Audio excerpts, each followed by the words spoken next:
Não, não, não, não. Agora eu não tenho tempo. Tempo é dinheiro. E você, já ouviu isso? Já disse isso também? O que você acha de filhos que crescem e se esquecem dos pais? Não tem tempo. Não estou falando daqueles que não vêm em casa porque moram longe. Estou falando daqueles que moram na mesma cidade, mas nunca veem os pais porque dizem não ter tempo.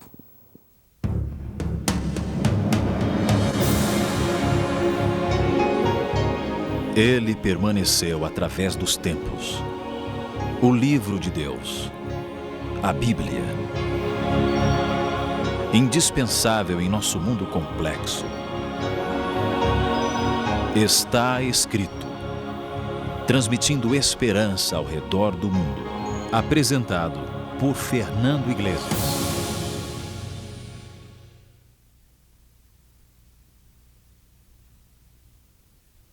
Quais as lembranças que você tem do seu pai e da sua mãe?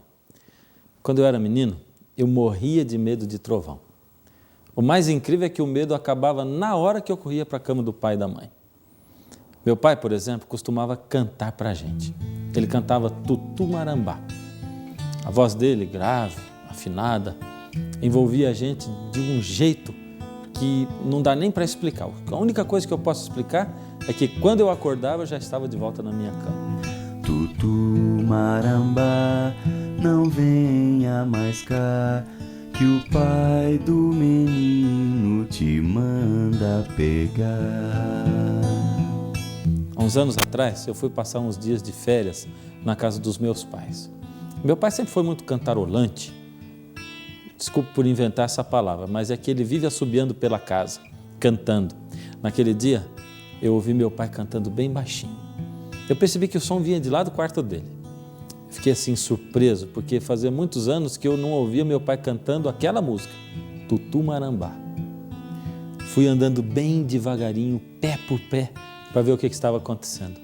E quando eu abri a porta, fiquei emocionado. Me emocionei ao ver que meu pai estava cantando para o meu filhinho dormir. Naquele momento eu me projetei ali naquela cama. Foi como se o tempo voltasse atrás. Minha mãe era nossa companheira diária, coleguinha. Ela brincava de carrinhos e aprendeu até a soltar pipa. Apesar do pai da gente servir para um monte de coisas, brincadeiras, para pular da barriga dele, para carregar a gente de cavalinho, quando a coisa fica difícil, quem resolve mesmo, você sabe, é a mãe. Minha mãe era a nossa confidente. Sempre eu conversava das coisas da vida com ela.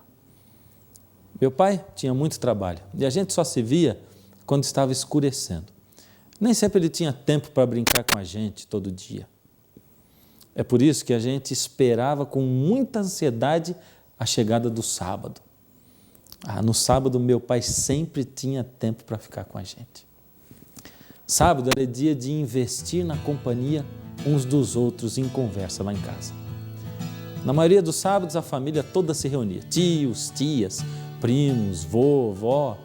No sábado, meu pai era outro, ele tinha muito mais tempo para ser companheiro, como a minha mãe era. Era até engraçado como o sábado parecia ter mais horas do que os outros dias da semana. Existem muitos filhos de Deus que nunca têm tempo para o Pai, para Deus. Ele sabia disso desde a criação. Sabia que muitos filhos dele se esqueceriam de estar um tempo com ele. Deus se preocupou com isso desde o princípio, desde a criação. Preste atenção na cena da criação. Jesus havia acabado de criar o planeta e ele então plantou um jardim, uma casa especial para receber os seus filhos que ainda iriam nascer. E então, só depois de estar tudo prontinho, é que ele criou o homem e a mulher. Era o 6º dia da criação. Tudo que Jesus havia planejado era para os seus filhos. Se você existe nesse mundo, é porque Jesus desejou a sua companhia. Jesus também sonhou com a sua vida.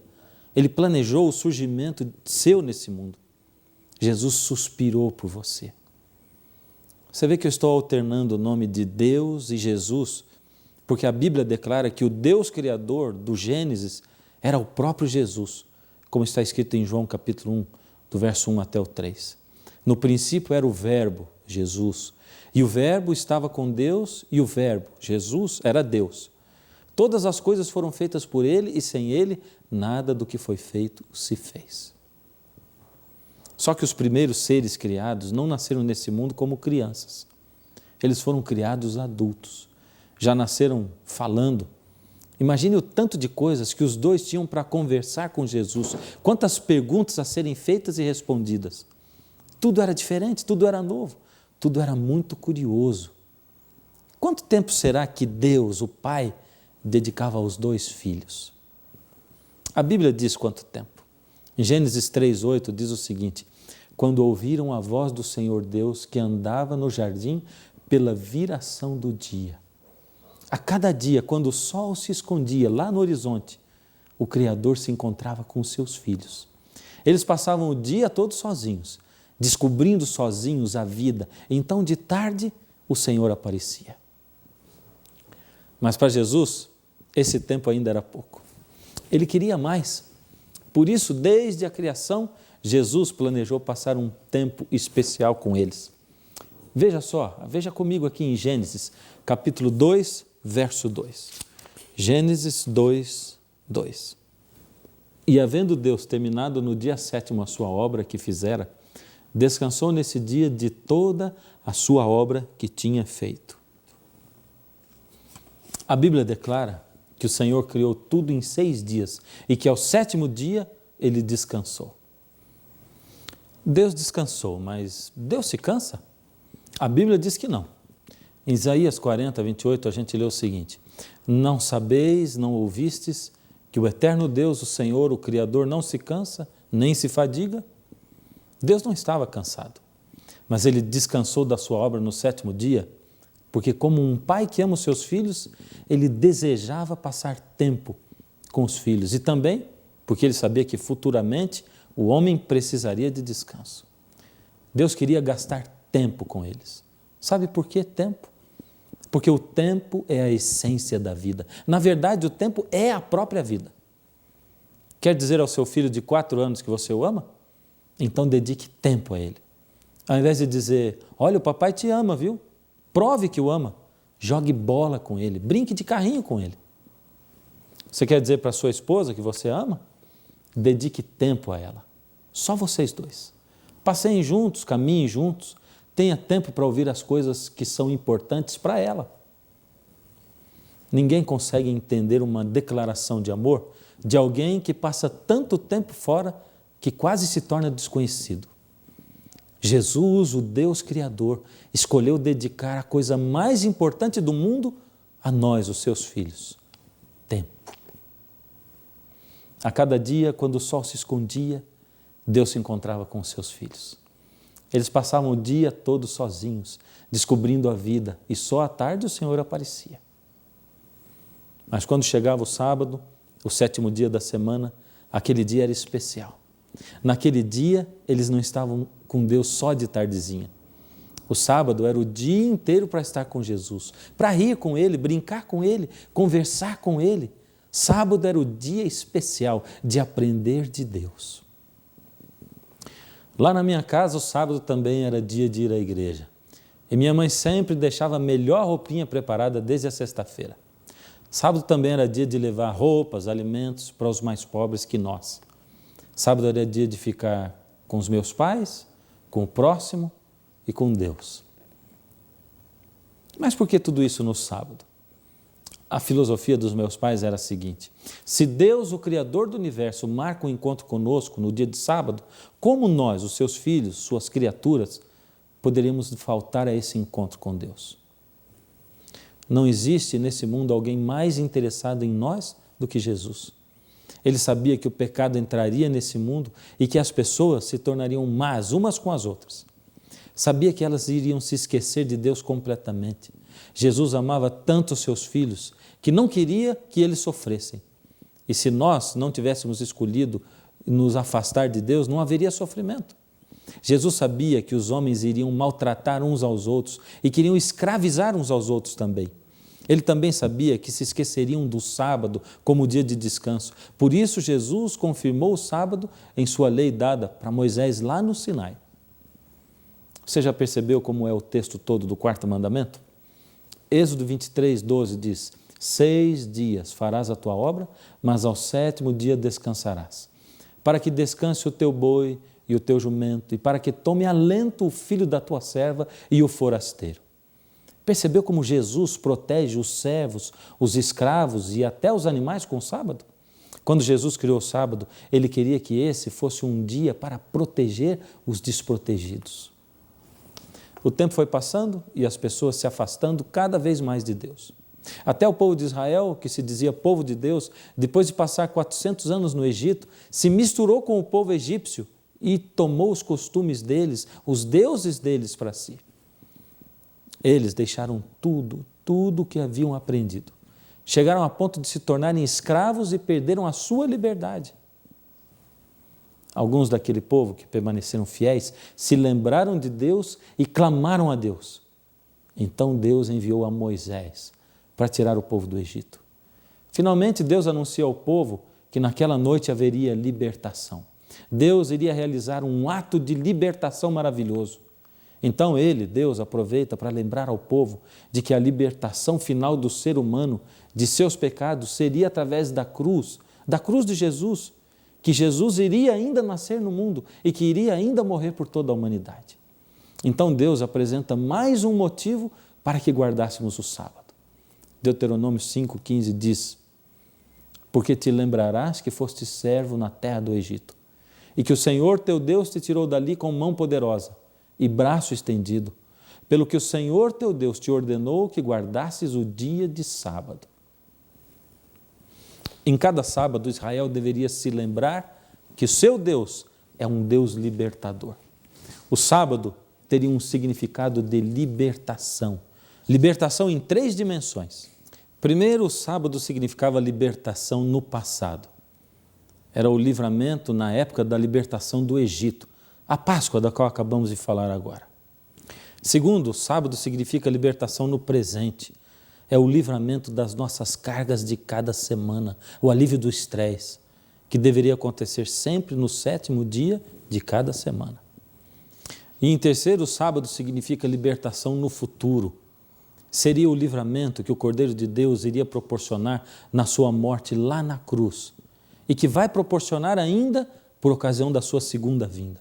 Cristo traria libertação ao vir à terra. Talvez alguém possa estar pensando assim: esse programa de hoje é legalista. Eles estão querendo ensinar salvação pelas obras, por guardar a lei, por guardar o sábado. Mas eu não estou dizendo que você tem que guardar o sábado para se salvar. Todos os legalistas se escondem atrás de boas intenções. Durante muito tempo, os judeus não haviam guardado o sábado. Agora, começaram a guardar, mas de maneira errada. Começaram a perder o objetivo do sábado. O sábado, que havia sido criado para a nossa libertação, começou a virar um martírio, uma prisão para aquelas pessoas. Inventaram tantas regras que eles se esqueceram do verdadeiro significado do sábado. Diziam que curar ou ajudar alguém, um doente, no sábado, era pecado. Só que se uma ovelha deles caísse num buraco, correriam para tirar, porque o prejuízo seria grande na certa. O sábado já não ajudava o homem, mas se tornava um tropeço para o homem. Eles perderam o alvo. Então vê Jesus, o Criador do sábado, o Senhor do sábado. Jesus veio para ensinar a eles o verdadeiro significado do sábado. Jesus começa a restaurar o que era o sábado antes, quando Ele o criou. Jesus sai para encontrar os desprotegidos, para restaurar e proteger no dia de sábado. Jesus encontra, por exemplo, um homem com a mão aleijada e o cura na frente dos críticos no dia de sábado. Mateus 12, de 9 a 12, diz o seguinte: tendo Jesus partido dali, entrou na sinagoga. E eles então, com o intuito de acusá-lo, perguntaram a Jesus: é lícito curar no sábado? Ao que lhes respondeu: qual dentre vós será o homem que, tendo uma ovelha, e num sábado esta cair numa cova, não fará todo o esforço tirando-a dali? Ora, quanto mais vale um homem que uma ovelha? Logo é lícito fazer no sábado o bem. O texto diz que este homem estava ali e que os sacerdotes estavam prestando atenção para ver se ele curava no sábado. O interesse deles ao irem à sinagoga não era adorar a Deus, era procurar um erro em Jesus para poder acusar Jesus. Os acusadores levantam logo a questão: é lícito curar no sábado? Jesus responde, falando através de expressar um princípio, e ele diz o seguinte: é lícito fazer o bem aos sábados. Não é lícito, mas é dever fazer o bem no sábado. Jesus continua o seu ministério restaurando o sábado. Ele usa o sábado para libertar o cativo. Veja só que palavras Jesus usa quando ele encontra uma mulher que há muitos anos estava escravizada por uma doença. Isso está em Lucas, no capítulo 13, do verso 10 ao 17. Ora, ensinava Jesus no sábado numa das sinagogas. E veio ali uma mulher possessa de um espírito de enfermidade. Já por 18 anos andava ela encurvada, sem de modo algum poder endireitar-se. Vendo-a Jesus, chamou-a e disse-lhe: mulher, estás livre da tua enfermidade. E impondo-lhe as mãos, ela imediatamente se endireitou e dava glória a Deus. O chefe da sinagoga, indignado de ver que Jesus curava no sábado, disse à multidão: 6 dias há em que se deve trabalhar. Vinde, pois, nesses dias para serdes curados, e não no sábado. Disse-lhe, porém, o Senhor: hipócritas, cada um de vós não desprende da manjedoura no sábado o seu boi ou o seu jumento para levar ao bebê? Por que motivo não se deveria livrar deste cativeiro em dia de sábado esta filha de Abraão, a quem Satanás trazia presa há 18 anos? Viu só? Ao Jesus encontrar-se com aquela mulher, ele a declara livre da enfermidade. Aí ele passa a ser repreendido pelo chefe da sinagoga e pelo povo por trazer pessoas para serem curadas no sábado. Aqui finalmente aparece a função redentiva do sábado. O sábado deveria ser usado para redimir, libertar. E era exatamente para isso que Jesus tinha vindo a este mundo. Jesus compara o fato de libertar um animal ao ato de libertar um filho de Deus de uma doença. O fato de Jesus libertar no sábado nos lembra a sua função de Messias, função messiânica, que era proclamar liberdade aos cativos. Temos nas curas de Jesus aos sábados não apenas atos de amor, compaixão, de graça, mas verdadeiros atos sabáticos, ou seja, atos que realmente cumprem o objetivo para o qual o sábado foi criado. Jesus guardava o sábado da Bíblia, não o sábado dos judeus, as regras dos judeus, as invenções humanas deles. É por isso que eles o criticavam e diziam que Jesus não guardava o sábado. Veja só essa declaração. Vamos ler João 5,18. Não somente violava o sábado, mas também dizia que Deus era o seu próprio Pai, fazendo-se igual a Deus. Jesus não guardava as normas absurdas dos judeus. Ele guardava os princípios que ele mesmo estabeleceu. Mas por isso os judeus o acusavam de violar o sábado. Só que Jesus diz na cara deles que eles é que não guardavam o sábado. Veja em Marcos 7,8. E disse-lhes ainda: jeitosamente rejeitais o mandamento de Deus para guardardes a vossa própria tradição. Bem, de um lado estão os judeus dizendo que Jesus não guardava o sábado. De outro lado está Jesus dizendo que os judeus é que não guardavam certo. Quem você acha que está com a razão? Jesus ou os judeus? Por favor, quem sabe você pegou essa série pela metade, ou quem sabe pegou até o programa pela metade. Então não fique aí pensando que eu sou legalista, que guardo o sábado para me salvar. Não, eu sei quem é o meu Deus. Eu sou salvo pela graça e só pela graça. Nada que eu faça para marcar pontos, para me salvar, vai adiantar, porque Cristo já fez tudo. Se eu guardar a lei dos 10 mandamentos e o sábado para me salvar e para contar pontos com Deus, eu estarei fazendo errado, estarei sendo legalista, estarei insultando a Deus. Então ainda fica no ar a pergunta: será que guardar o sábado não é sinônimo de justificação pelas obras? Ou seja, será que se eu guardo o sábado, eu não estou dizendo que quero mais pontos na minha fichinha com Deus? Quero voltar para a história do meu pai. Eu cresci e me tornei um adolescente muito tímido. A gente morava numa cidade chamada Jacareí, no interior do estado de São Paulo, lá onde existia só uma igreja adventista. Mesmo assim, eu não tinha coragem nem mesmo de fazer uma oração em público. Meu pai sempre foi representante de laboratório, essa era a profissão dele. Por isso, de vez em quando, a gente mudava de cidade. No final de ano, quando eu tinha 15 anos, tentaram promover o meu pai na firma dele pela 3ª vez. Mas se ele aceitasse, teria que trabalhar aos sábados.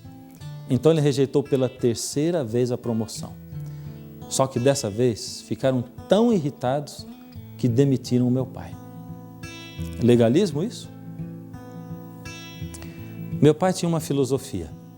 Se Deus me convida para estar com Ele, não sou eu quem vou faltar ao encontro. Alguns diziam para o meu pai, você é louco. Mas ele pensava, não, eu não sou louco, eu confio em Deus. Eu não posso fazer nada para me salvar. Deixe que Deus me salva e me ajuda. Mas eu vou colocar o meu tempo com Deus em primeiro lugar, no dia em que Deus pede. Foi desse jeito que com mais de 40 anos de idade, o meu pai, com 3 filhos, foi demitido do laboratório onde ele trabalhava por causa do sábado. O mais interessante é que dali a apenas um mês, meu pai já estava empregado em outro laboratório, tão bom quanto o anterior, mas ganhando muito melhor do que ele ganhava antes. Por causa disso, nós tivemos que nos mudar de novo para outra cidade, para Sorocaba, também no interior de São Paulo. Eu tinha 15 anos de idade. Assim que eu cheguei à nova igreja, eles me convidaram para participar com eles das atividades. A igreja era cheia de jovens da minha idade. Eu não tinha coragem de dizer que eu tinha vergonha. Assim, quando eles me chamavam para fazer alguma coisa, eu sempre aceitava. Foi assim que a minha inibição foi desaparecendo.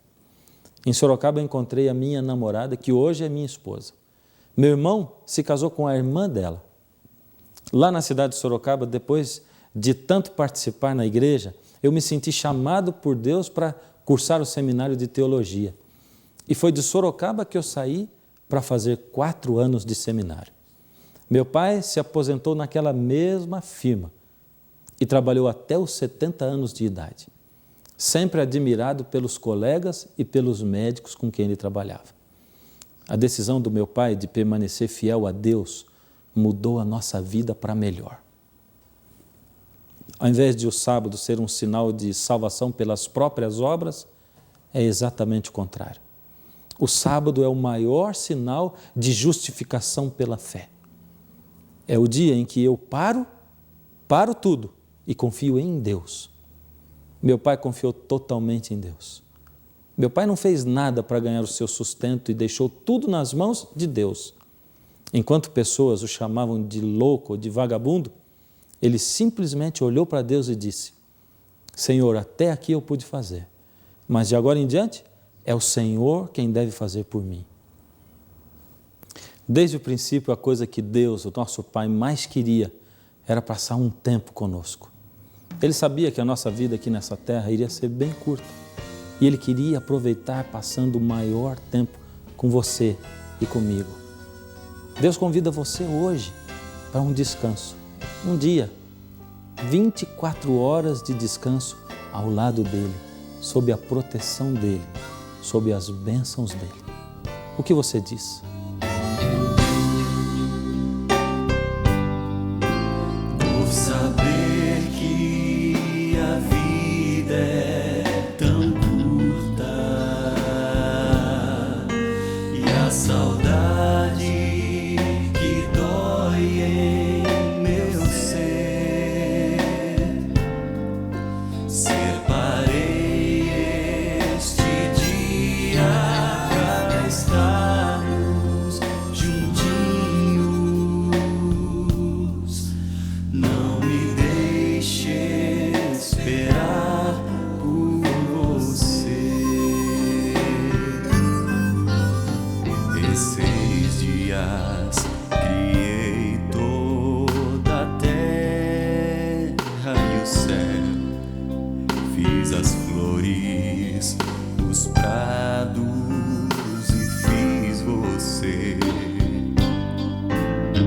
Não estava cansado, mas descansei. Eu só queria um tempo com você. Por saber que a vida é tão curta e a saudade que dói em meu ser, separei este dia pra estarmos juntinhos. Não me deixe esperar por você, por saber que a vida é tão curta e a saudade que dói em meu ser, separei este dia pra estarmos juntinhos. Não me deixe esperar por você, não me deixe esperar por você.